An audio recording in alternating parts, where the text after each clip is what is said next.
How did that feel when you saw that? Good. Yeah, good?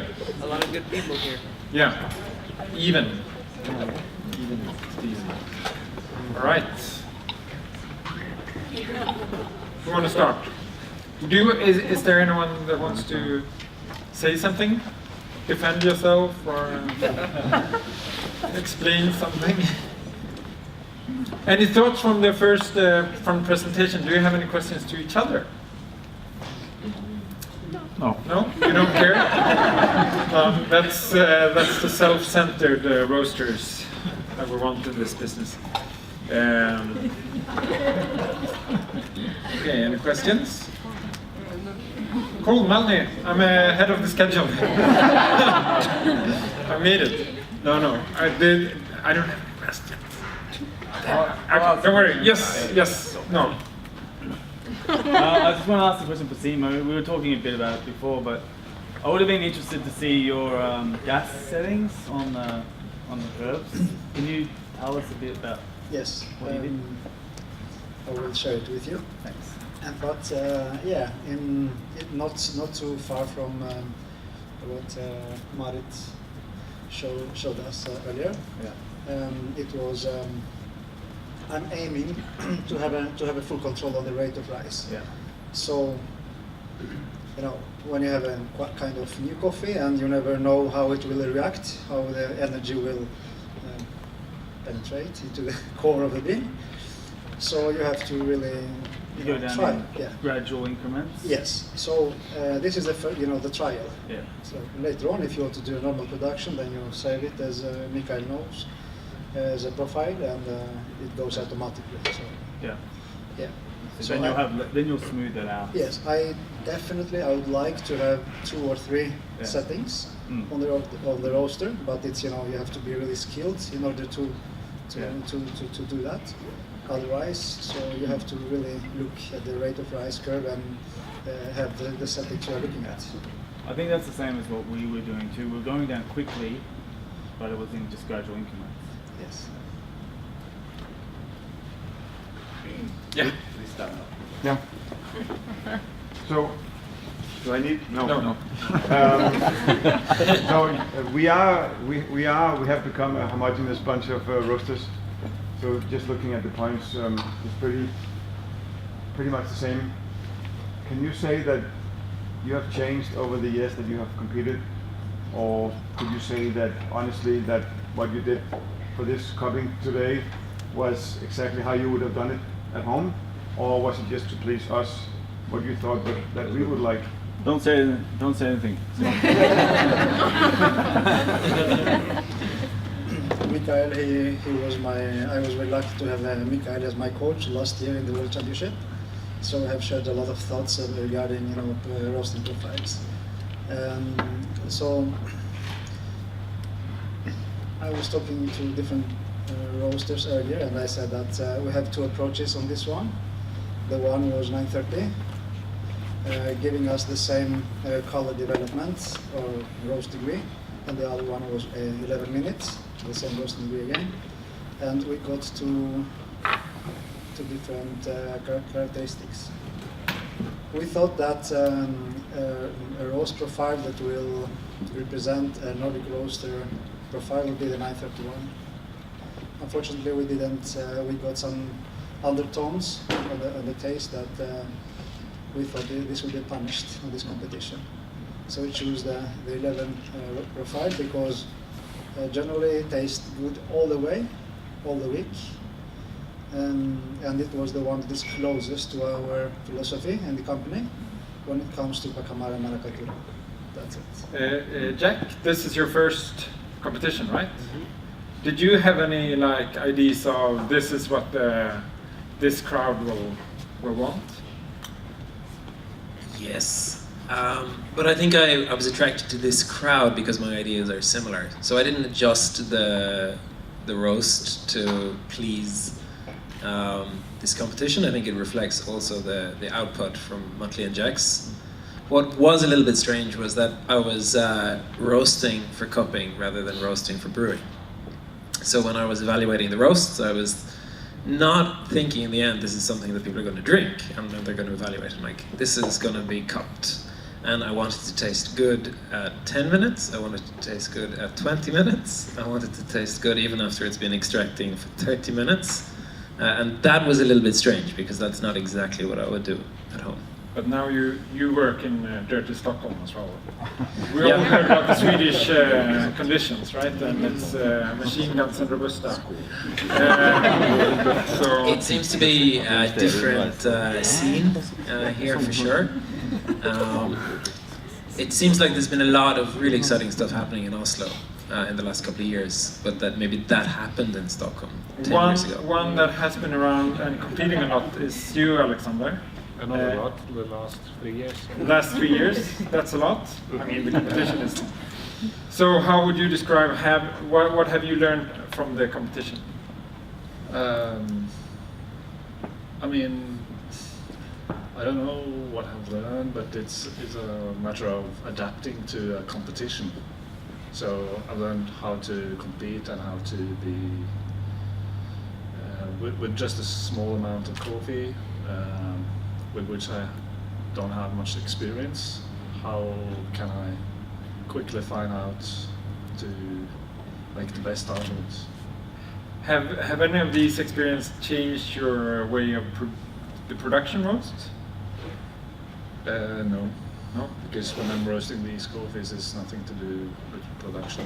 It's more when I'm doing production, I'm more standardizing. Now it's more adapting to the conditions and trying to obtain something that's a bit out of the box. It's interesting, we get quite similar coffees, and someone told me that last year was a bigger difference on the. I mean, will we get more and more even results, or will some of us or of the competitors stand out even more and try to do something completely different? What do you think is the future? Tim, over there. Marit, what do you think?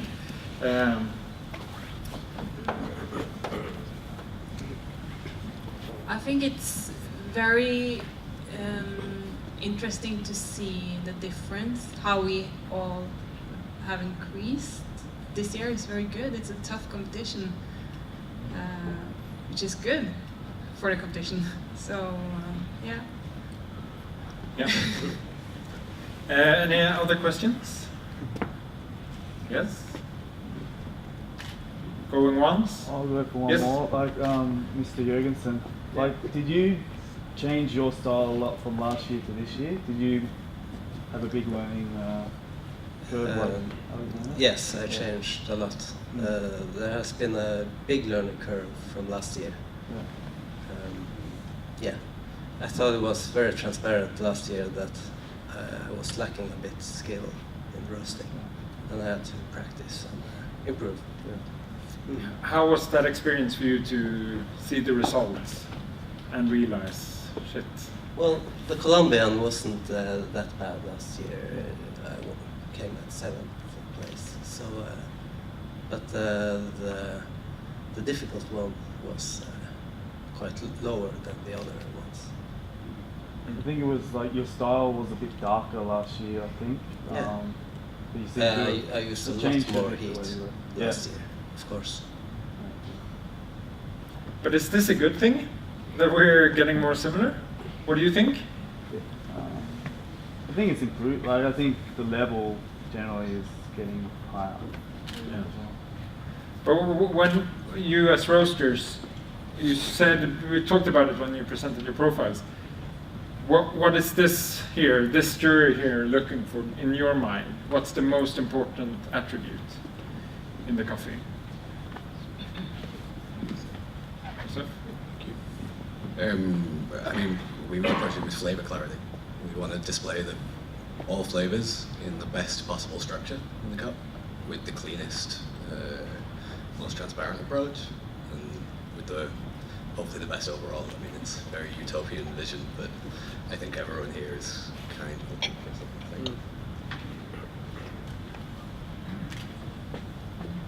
Yes. Just curious how much of the physical data from the green beans took part in choosing a roast, like moisture content, water activity. True that. You did some green coffee work. Can you ask the question again, please? So I'm just wondering about the physical quality of the green, so how much it influenced the roast, moisture content or water activity? When we first opened a bag, I think it was 10.5, and then before the last roast we did last Friday, it went down to 9.2, I think. But we took out possible molds and chipped beans, insect damage, possible floaters. So we gathered up quite a lot, actually. We were very strict with the coffee, though. So. But you all talked about this coffee as a combination of big beans and high density. Yeah, you talked about it a bit before, but how did that change your, like the first roast? What was your idea? Kaffebrännet, David? Well, the first roast was the only roast. Sorry. So yeah, no, but we had, we knew it was, we measured it comparing to the Pacamara, and noticed that it was a higher density than the Pacamara. The Maracatura was higher density, but still porous. We knew that from before, so we tried to make the best out of it. Yeah, compared to the Pacamara, and then apply small changes to it during the time, during the process.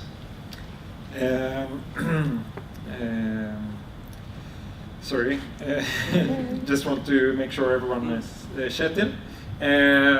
You're quite small roastery, right?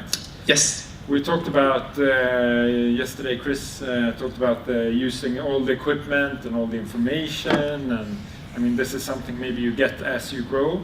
How did you approach the green coffee quality with the experience and the resources you have? Well, first I thought, when I listened to the talk yesterday, I thought he knows what he's talking about, because I had a lot of similar experiences. The approach to the roasting? Yeah. Well, you know, as they mentioned, you try to roast clean, and that was very challenging. The Pacamara had a lot of chaff, a lot of cherry. Never seen anything like it before. So got a bit roasty, especially the 6 kilo batches. But you many attempts, try, see what works, hope to get lucky. I guess that's also different. You said, Simon, that you've been roasting a lot of Maracatura, right? So you had a library and you had experience. And for all the others, it was the first time, correct? Okay, you should win this. No, but I mean, usually when you get a coffee, I mean, a long experience, both in the roastery and as a roaster. How do you work with that library of old profiles when you approach a coffee? In general. Yeah. Yeah. The way we do it, and it is standard. The way we do it is that everything starts from these two guys, Morten and Alex, the guys who purchase the coffee and check the grains, the defects, any technical issues, everything. So once the coffee is on site, we have to sample roast it and find out what's the potential. We did the same with this coffee at the Nordic. So further on, we go and we discuss together, and we want to find out what we're looking for, what we want to achieve with the roasting profile, and then we go on the lowering, we make the primary profiles for the production. And this is based on what we have done before. If you go back, we are probably the first in Norway that has had Cropster since the beginning, and we have Cropsters everywhere in the sample roasters, on the probats, where. So we have a huge database of knowledge and the profiles. Some taste good, some taste bad. Of course, you can see also how the coffee is changing by the time, So you get a coffee which is super clean and nice and sweet in the beginning, and it's fading after a while. So yeah, I don't want to make advertisement about the Cropster, but definitely I would suggest to everyone to. So so the way we do it is that we check our baselines from the past and see what we have done, and we try to adapt to make something new based on that. Yeah. All right. Any other questions? Yes. Just seeing you're all roasting a lot of different machines and some different tools that you have all together. Some people are roasting without Cropster, some with Cropster. 1 million curves. And still you're almost the same in the roasting finals. I mean, the way the scores are gathering. What do you think is the reason for this? I mean, the roaster doesn't have anything to say. Your other tools doesn't seem to be that implemented. I mean, is there anything that you could say that's probably the reason why you all are so similar in in scores? In the cupping today? Yeah. One of the things that I would like to hear is that this forum, it's educating people. So everybody here is learning something new. So the point is to reach the coffee's potential, which, let's say this coffee was scoring 88. So I'd hope that someone made that or did that. When it comes to the technology, for me personally, it's a key. And both logging system, measuring devices, if you cupping definitely. So this is what we have. You have to see how it happens, what you do in order to see the result. So logging this stuff, it's going to help you. And this is my personal. And I think it's a huge credit for those guys who don't have the best machines or maybe the best equipment and still do it very well here, which means that they have a huge potential as roasters. Pernilla, you don't roast the coffee at the Matteo, but you drink the coffee. I do. And you've been there for 8, 9, 10 years? 10 years. 10 years. When you cupped this competition coffee before you went here, and did you taste it as, okay, this is a competition coffee, or could you recognize the Da Matteo style? I think we definitely try to get our own style out of this coffee, obviously, and I would not say that our strategy was to roast a competition coffee, but to roast a Da Matteo coffee. But having said that, when we evaluated the coffee, we cupped it both with 11 grams and 12 grams, for example.